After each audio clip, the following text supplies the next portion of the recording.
This morning, Fort Worth Mayor Mattie Parker, her crusade against partisan politics, the city's plan for next month's high-profile trial of former cop Aaron Dean.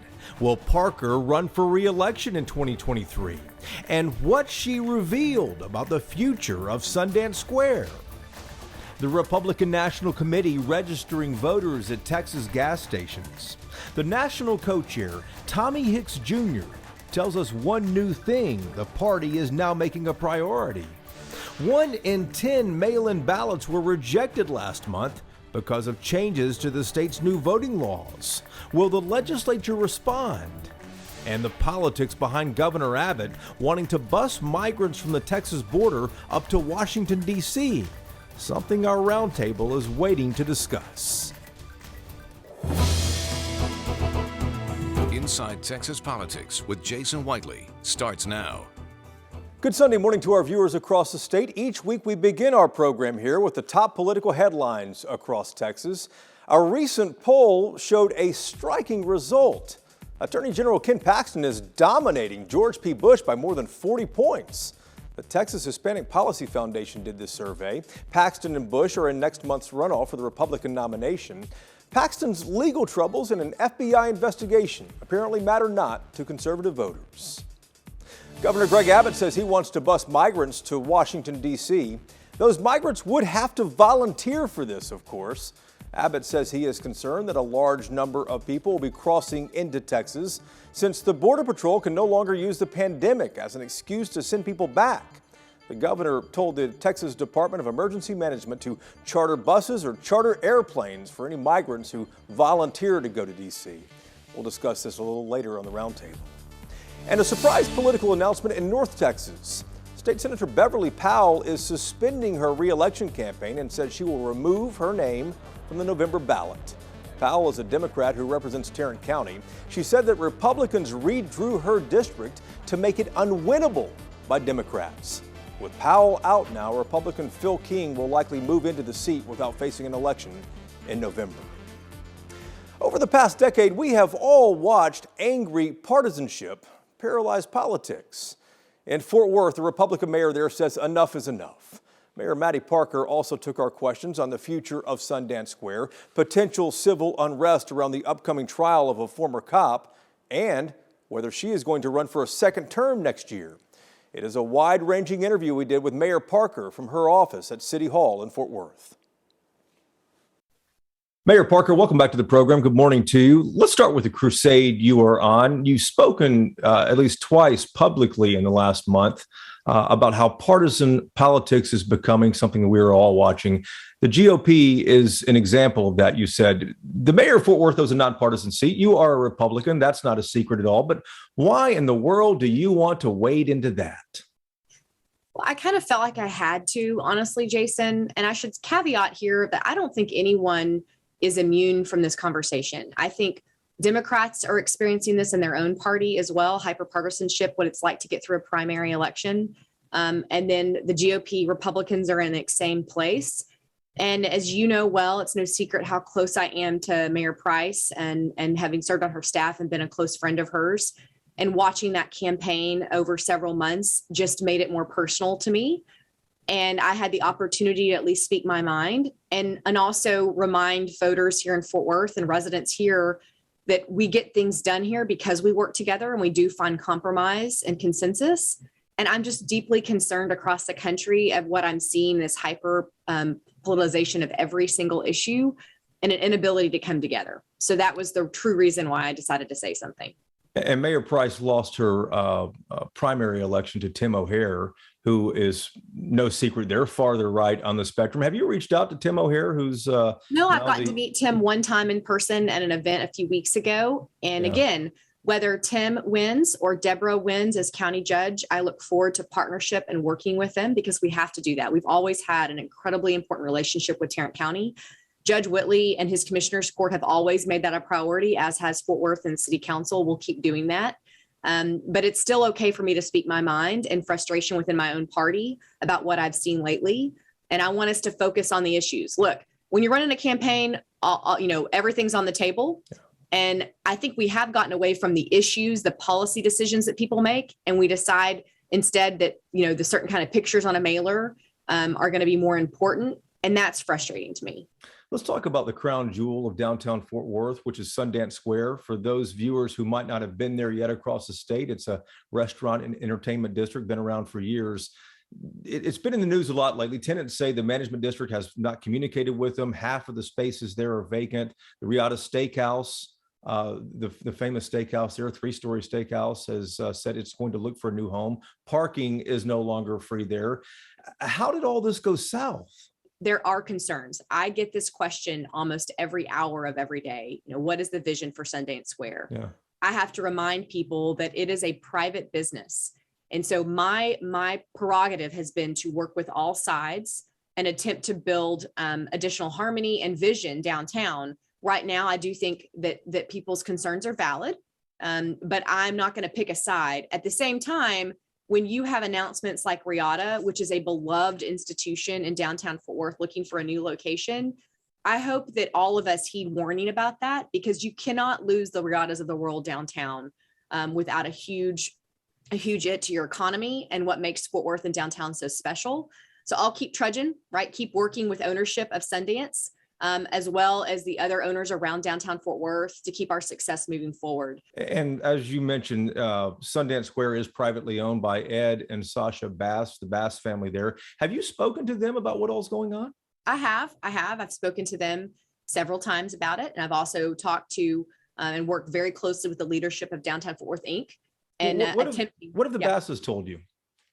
They have a new vision for Sundance Square, and they're trying to execute on that. And so, again, you shouldn't want me to, nor do I have any control over private business. I think the number one factor right now is communicating whatever that vision may be to residents and visitors downtown, and refocusing those efforts. And am I frustrated? Sure, because I get a lot of questions about this. But I also have to have faith that private businesses, specifically Mr. Bass, who has been an incredible visionary for downtown Fort Worth and for the entire community, are allowed some time to let that vision to come to fruition. But it doesn't mean I'm not paying attention. Like? Yeah, what will that vision look like, do you think? I think you have to ask them about what they want to do for the enhancement of small business downtown, as well as what their game plan is to make sure our restaurants are successful in Sundance Square. Do you have any idea when it might be fulfilled, or when they're hoping to really hit the reset button? I really don't. I want to talk about the bond election coming up as well, too. You guys have a bond election May 7th, and part of it is to preserve open space in Fort Worth. Is open space really in jeopardy? So it is. And I was trying to think of the statistic. It's around 50 acres per week, Jason, that are developed in the city of Fort Worth every single week. We're the fastest growing city. We talk about that a lot. And with growth comes tremendous opportunity, but you also have a huge risk. And one of those risks is an overdevelopment of our beautiful green space and open space across the city of Fort Worth. We started this open space initiative several years ago, mostly using general fund dollars in partnership with the Trust for Public Land to protect the areas of our city that needed protecting the most. It's been very successful. One of the biggest purchases we made was Broadcast Hill in East Fort Worth to add to the Tandy Hills area, the beautiful community area. And so what we asked the question in this next bond, what should we be doing differently to plan? So we're asking voters to approve $15 million to dedicate to this open space fund to help us purchase land across this community for open space and a contiguous area that needs to be protected in the city. Next month as well, Mayor, the murder trial for Aaron Dean begins. He is the former Fort Worth police officer who is charged with murdering Tatiana Jefferson. Is the city making any contingency plans for civil unrest? I've been working very closely with Chief Neil Noakes and the Fort Worth Police Department, along with several community leaders, actually since the day I took office, to help prepare this community, both for the trial and importantly for healing. So yes, we do have contingency plans and are working actually with several of the organizations that led protests in the summer of 2020 to make sure they understand peaceful protests will absolutely be welcome and allowed, that there's a line we're going to draw if things were to become violent or dangerous for community. But I feel very confident in the work that Chief Noakes and his department have laid the groundwork to make sure Fort Worth can weather what will be a very difficult several weeks in the month of May during this trial. but importantly, focus on healing the community, which I think should be all of our focus moving forward. Mayor, last things here. You're approaching a year in office. You've been around City Hall for years, but what didn't you expect in this role? Gosh, it's different when your name's on the door, Jason. I was really lucky to get to staff at different levels for almost 17 years before I took office. So yes, it's different when it's you. I also didn't really anticipate the veracity with which things would take off, meaning I knew the issues, I knew the people, but when you take office in June, you're in the middle of budget season for the city and preparing in July recess and head into August, and you just hit the ground running. So that was maybe first and foremost. And then secondly is, how does a city, and I've talked to my other peers across the country, really come out of COVID and this pandemic stronger and smarter? And what are the policies we need to protect our residents differently, both in public health and our economic realm? And then importantly, how do you come together again? Because there's such this hunger to be together. And Texas reopened and Fort Worth reopened a lot faster than some of our other cities across the country. But there's still a disconnect with community. And then lastly, I would just say the long lasting impacts to our students and our schools across our area, and what, as their mayor, I need to be doing to be better partnered with our school districts, our charter schools, our private schools, our homeschool families, to make sure our students are protected and catch up as quickly as possible in what's been a very difficult several years. Your term is up next year. Are you going to run for re-election? Yes, I am going to run for re-election. Mayor, thank you for the time. Congratulations. Thanks, Jason. It was good to see you. Let's zoom out now to a statewide issue and some numbers we have been waiting on. More than 1 in 10 ballots in the March primary were rejected. The Texas Secretary of State released the final numbers the other day. It was almost evenly split between Democrats and Republicans. 13% of Democrats got their ballots sent back. So did 12% of Republicans. So what might happen next in all of this? A question Ross Ramsey is watching, the co-founder and executive editor of the Texas Tribune. Ross, good to see you again. 1 in 10 Republicans had their ballots rejected. I'd be surprised if lawmakers didn't address this in some form or fashion when the legislature returns in January. Is it an education campaign or is it a tweak to the law? I think it's a tweak to the design of the forms. They changed the law and they made some requirements on these forms, both for applying for a mail-in ballot and on the mail-in ballot itself, that a bunch of voters just got stumped by, and it hit both parties really hard. The problem with doing this in the legislature is that the legislature comes back in January. We have a primary runoff election in May. We have a general election in November. And, they're trying to figure out what to do, if anything, if they can do anything before those elections to maybe lower these numbers. Indeed. So let's talk about a story the Texas Tribune had the other day. 100 children died in state custody, CPS custody, over the last 2 years. What happened and what's going to finally spur change for CPS? Well, these are kids that come in trouble. Some of them are, in abusive situations. Some of them are ill. And the system just is failing these kids. Some kids, unfortunately, are going to not make it through the system, but 100 is an awful lot, even in a system of troubled kids. And the state just hasn't been able to get a handle on this. It's like the foster care problem in that, you've got a very, very human problem that the state government just seems unable to fix. Yeah, indeed so. Ross, back to you in a moment. Thank you very much. Coming up next on this program, the next time you get gas, a Republican might try to register you to vote. But that's not the only non-traditional thing the National Party is doing in Texas right now. We'll talk to Tommy Hicks Jr., the national co-chair of the RNC, in just a moment. And Democrats are upset with State Senator Beverly Powell for quitting her race for re-election. One of our topics later on the roundtable. And keep up with Texas politics all week by subscribing to our podcast. It's called Y'all-itics. New content, fresh interviews, episodes drop every Tuesday, wherever you get your podcasts. Welcome back to Inside Texas Politics. The next time you get gas, a Republican might try to register you to vote. The Republican National Committee is in Texas. With prices so high at the gas pump right now, the GOP is staging voter registration drives at gas stations in Dallas, in San Antonio, and McAllen. But that's not the only non-traditional thing the National Party is doing in Texas this fall. Tommy Hicks Jr. is the national co-chair of the RNC, and he is based in Dallas. Tommy, welcome to the program. Good morning to you here. Let's talk about this effort that you guys have been doing at gas stations. How many new voters have you all registered? Look, we're registering voters by the hundreds, and we're doing this across the country at gas stations because it's a perfect example of the failed policies of Joe Biden and his administration and the radical Democrats. And right now, people are suffering. People are paying a tremendous price at the gas pump to get to work, to go out on vacation with their family. And, it's a perfect opportunity for us to go sell our story of the party for freedom and prosperity for all Americans. But as far as metrics go, though, how many of y'all registered since you started this with, I think, we're at 4 or 5 stops so far? Well, hundreds and hundreds and hundreds across the country. And so the important thing is that we show our volunteers that we're out there together as a team, registering voters, continuing on the progress that we've made in Florida, Pennsylvania, Texas, everywhere we go. We're 7 months out from the election. What's a priority for you? Win back the House and the Senate. And by the way, focus on state and local races as well. We've got to win at the local level. We've got to win school boards back, city councils, and we're going to do that. Is the RNC really concerned about those hyper local races like, school boards? Absolutely. And that's one of the most exciting things we're doing right now across the country is getting involved. If you are a Republican candidate, you are our client for free.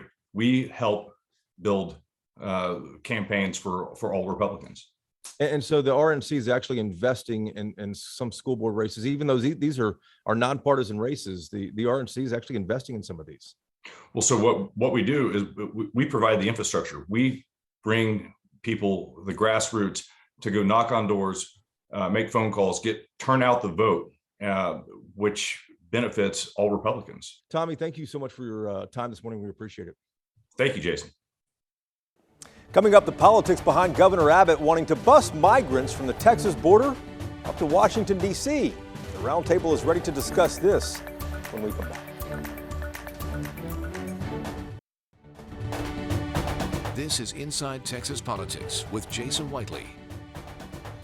Time now for Reporters Roundtable to put the headlines in perspective. Ross Ramsey is back with us from the Texas Tribune in Austin. Bud Kennedy is here each week from the Fort Worth Star-Telegram, and Bernadine Steptoe is a political producer at WFAA in Dallas.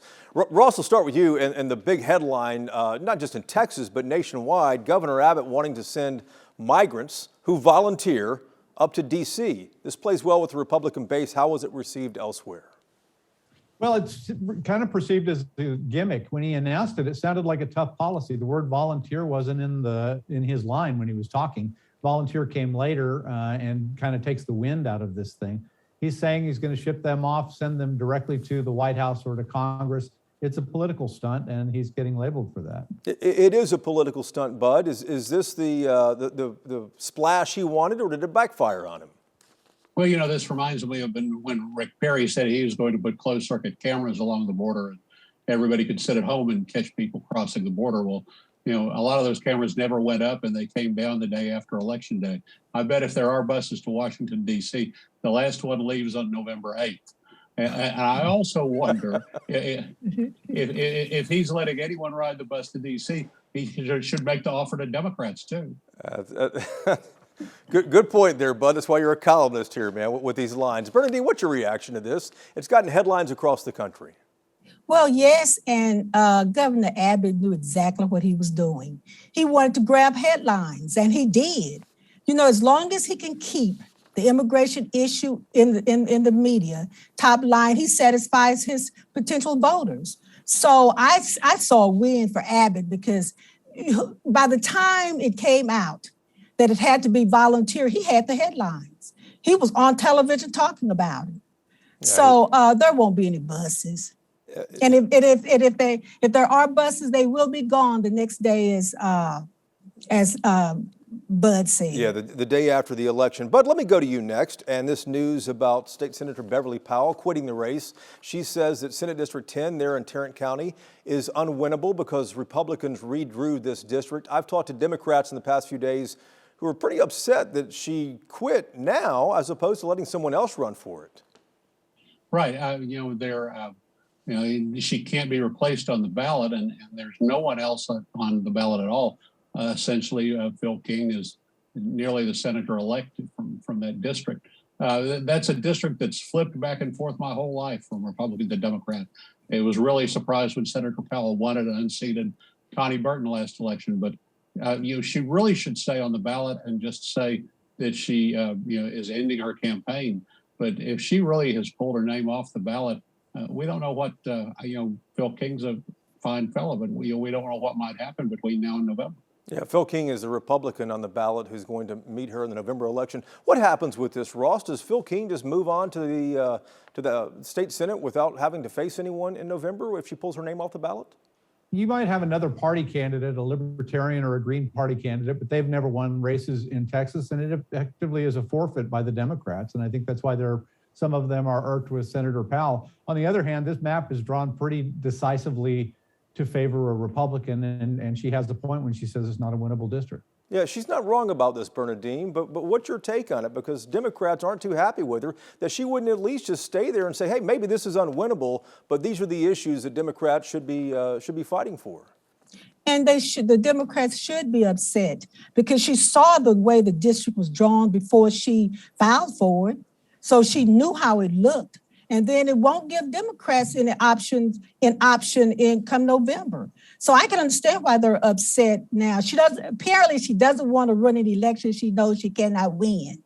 But what does it do for the party? Yeah, and of course, Beverly Powell was saying that she was hoping that the legal cases that she had might play out in her favor. That may be why she was waiting until this last moment. Nevertheless, people are upset. Ross, Bud, Bernadine, thank you very much. We appreciate it. Thank you for watching as well this morning. We'll be back again next Sunday to take you inside Texas politics and hope you can join us then.